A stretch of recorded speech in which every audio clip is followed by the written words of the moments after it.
Olá, colegas do Ágora ECA. Eu sou Helena Tassara, aluna de jornalismo do ano de 1982. Hoje eu estou aqui para contar para vocês sobre a minha participação no júri brasileiro do festival É Tudo Verdade, It's All True, dirigido e concebido por nosso colega de turma, o Amir Labak. Eu tive a honra e o prazer de participar como júri, junto com dois colegas cineastas extraordinários, a Carol Benjamin e o Eric Rocha, para fazermos a seleção dos filmes vencedores do festival deste ano, que completou 31 anos. Os filmes ganhadores do É Tudo Verdade são imediatamente qualificados para participar da seleção do Oscar da Academia para o próximo ano.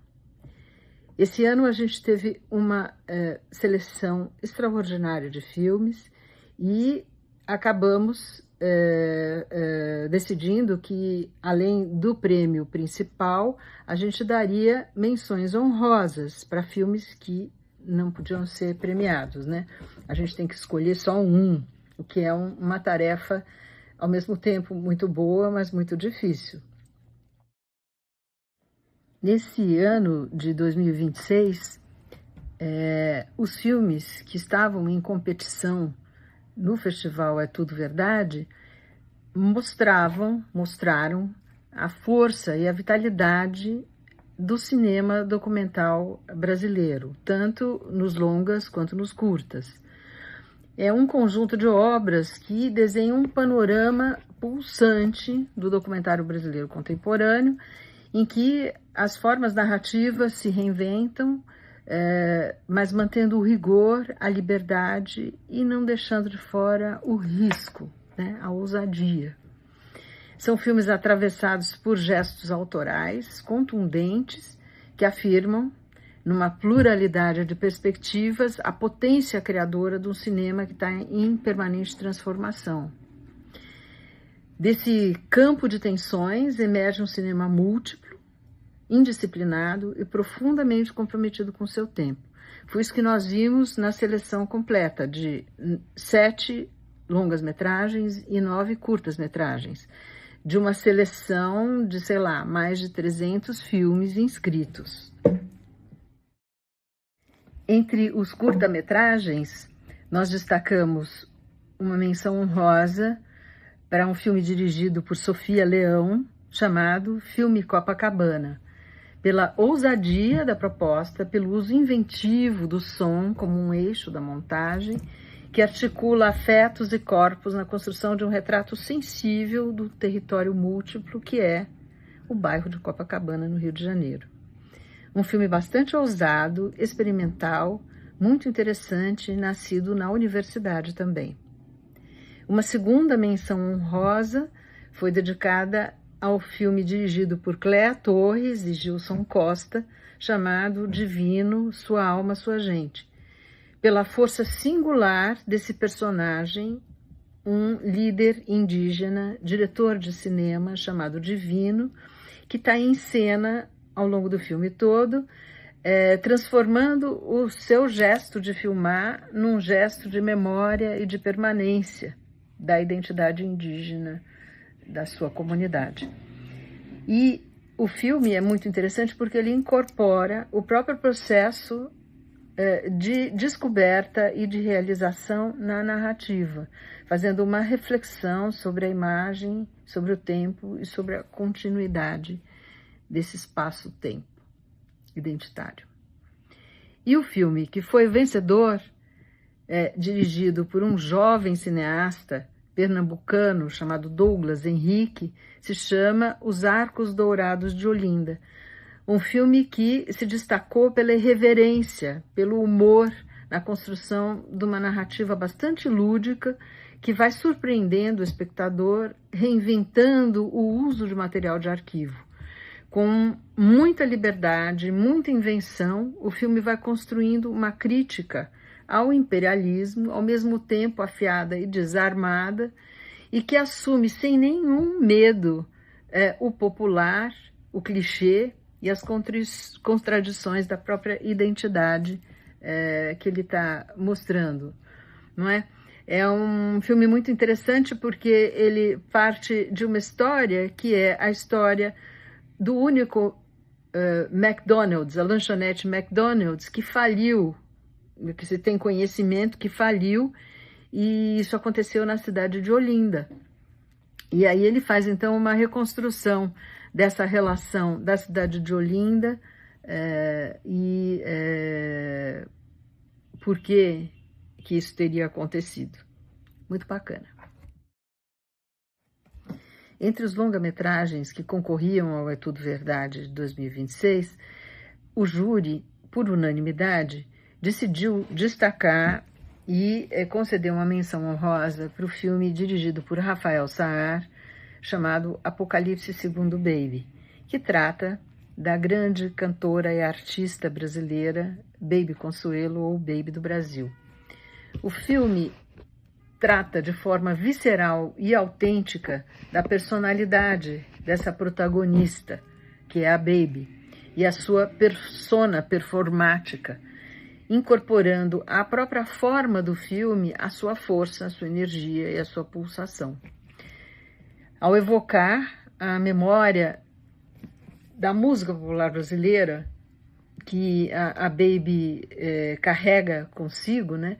O filme constrói um retrato bastante fiel e vibrante, que consegue, sem ser chapa branca, preservar a originalidade da personalidade, todas as suas contradições, revelando também um rigoroso trabalho de pesquisa e elaboração do diretor, que ficou durante 18 anos trabalhando na realização desse filme e fez sozinho toda a pesquisa de imagens de arquivo e pesquisas de conteúdo.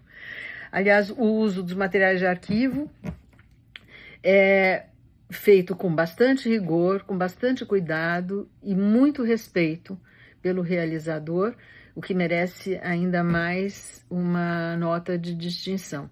A montagem do filme também é excepcional e, enfim, logo mais vocês vão poder ver esse filme aí nos streamings. Apocalipse Segundo Baby, dirigido por Rafael Saar. Esse filme teria talvez recebido o grande prêmio se não fosse o filme que ganhou, né? O filme que foi escolhido para ser o vencedor entre os longa-metragens da competição desse ano. Porque é assim mesmo, não é? Numa competição, ganha o melhor entre os que estão competindo. E quando assistimos ao filme da Alice Riff, chamado Sagrado, o júri imediatamente, unanimemente, se olhou e decidiu que era o filme vencedor.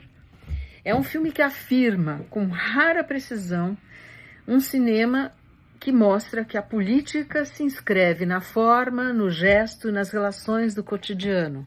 O cinema não é só uma beleza de imagens colocadas umas ao lado das outras. O cinema é política. E o filme da Alice mostra isso, não só pelo tema, mas também pela maneira como ele é conduzido e construído.